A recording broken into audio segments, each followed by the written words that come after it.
What's up, family? What's going on? I'm glad that you're here today. So, I'm kind of interested in about what type of debt that you guys are currently in.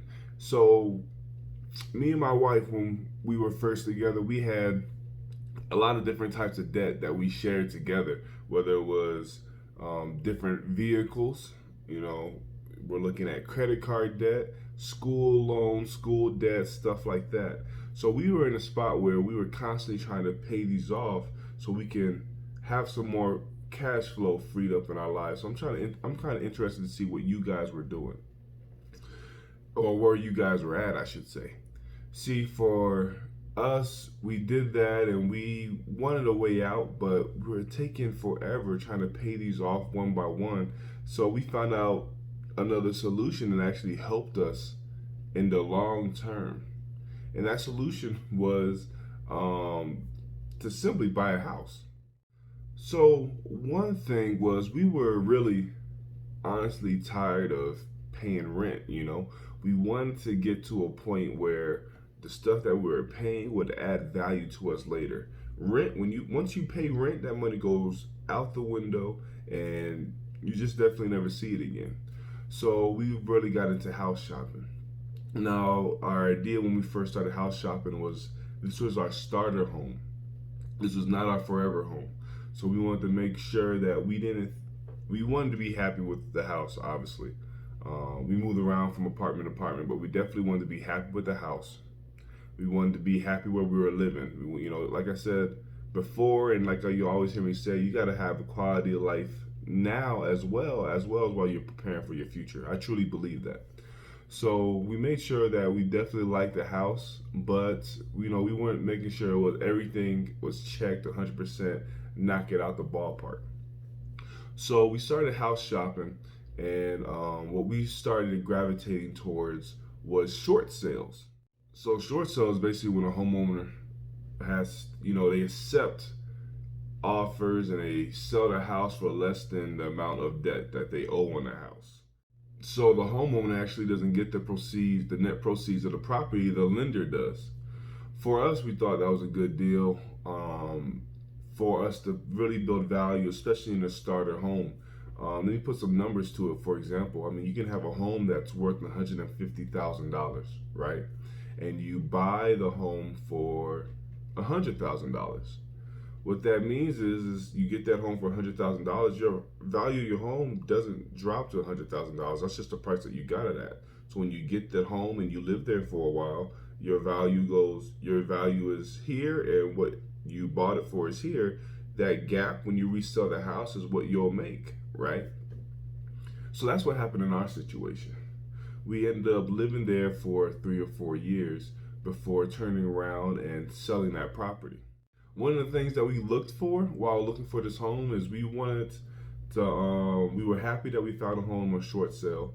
We did learn the process would be a little bit longer if you just buy a house without any issues, just, no short sales, no foreclosure, anything like that. You can move into the house within 2 weeks, right? That sale could be done and over with very, very quickly.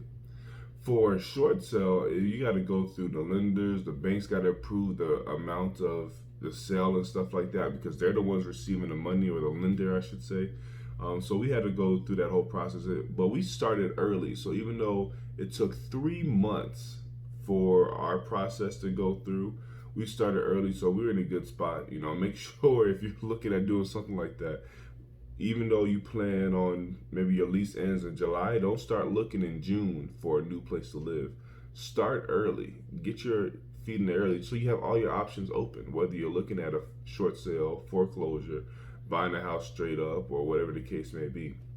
So, but that was something that was very beneficial to us, and it worked out right with our time with that 3 month window. So we were able to take our time, move in with plenty of time to spare. One of the important things that we looked for too is that with this starter home, it's not going to always be the case, but we wanted to make sure we found a home that didn't need a whole bunch of fix-ups, right? I'm gonna throw some numbers out there. So we got the home for 100,000, even though let's say the home was worth 150,000, right? But we didn't want a home where we had to replace the roof or something or whatever, so we had to buy for 100,000 and then do 20, 30,000 dollars of repairs. We wanted to see if we could find a home that was perfect for us, and it was also very minimal repairs were needed, if any. So, and that's what we actually happened to find, which helped us put us in a better spot. Let's take a second so we can chat. Are you a homeowner? Are you looking at buying a house? Where are you at in that process? Is it down the line? Is it behind you?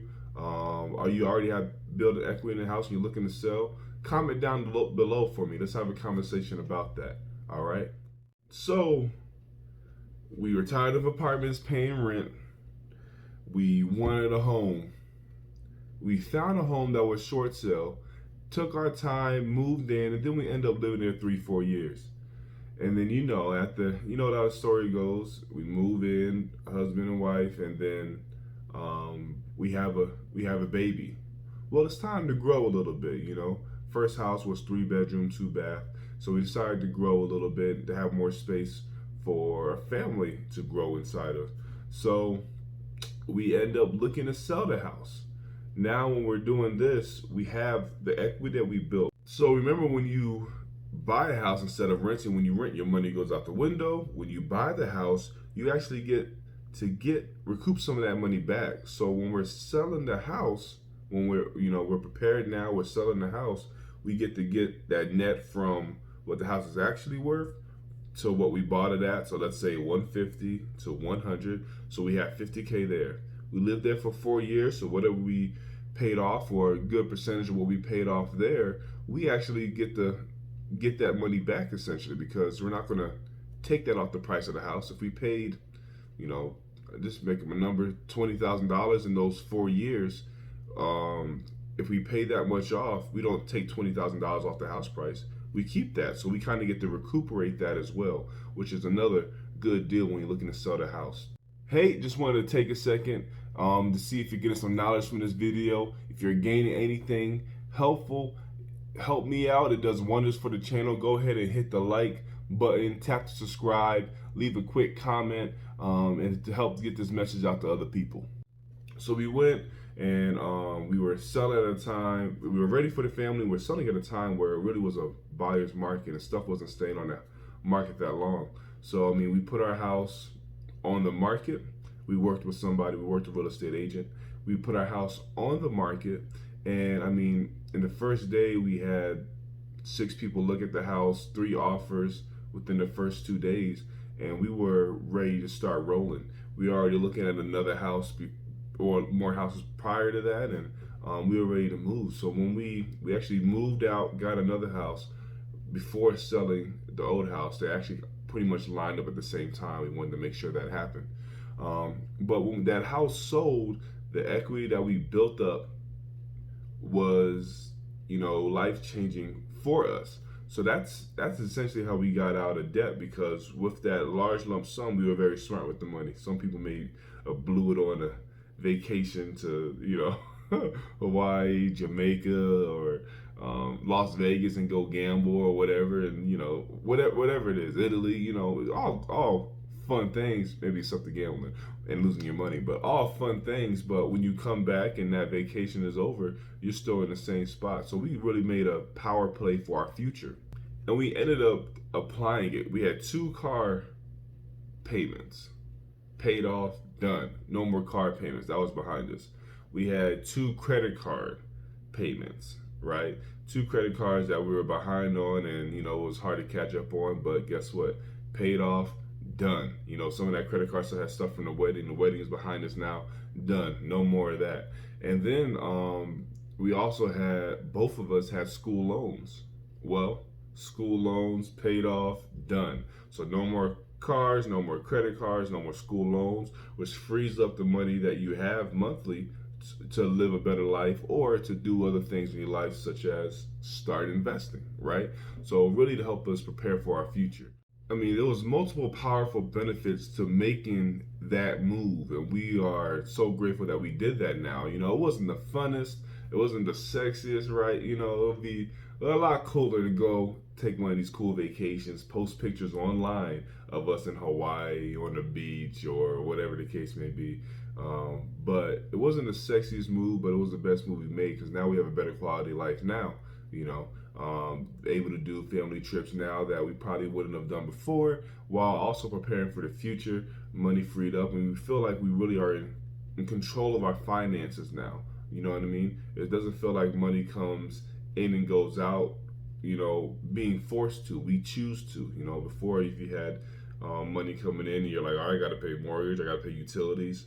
On top of that, I got to pay the car loan. Then I got to pay the schools, the school loan, and then I got to do X, Y, Z with all the money. Now you're actually like, all right, well, I paid my necessities.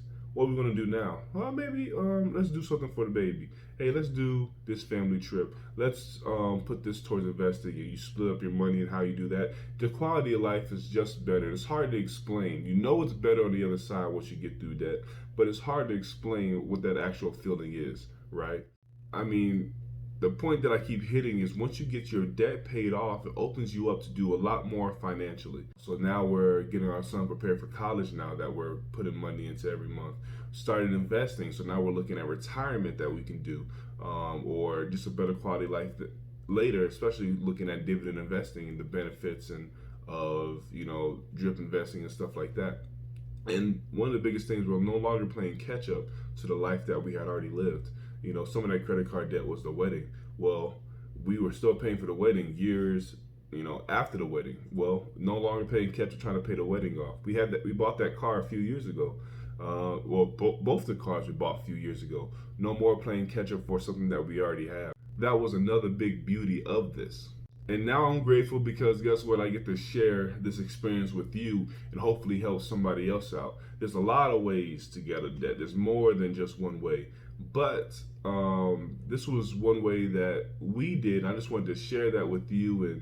And if you have any other ways that you've done to get out of debt that might have been unique or a little bit different, or a route that not everybody's going, comment down below. I'll really be interested to hear that, and maybe I can share it with the future viewers as well in another video. So comment down below. I respond to all the comments. Let's keep the conversation going.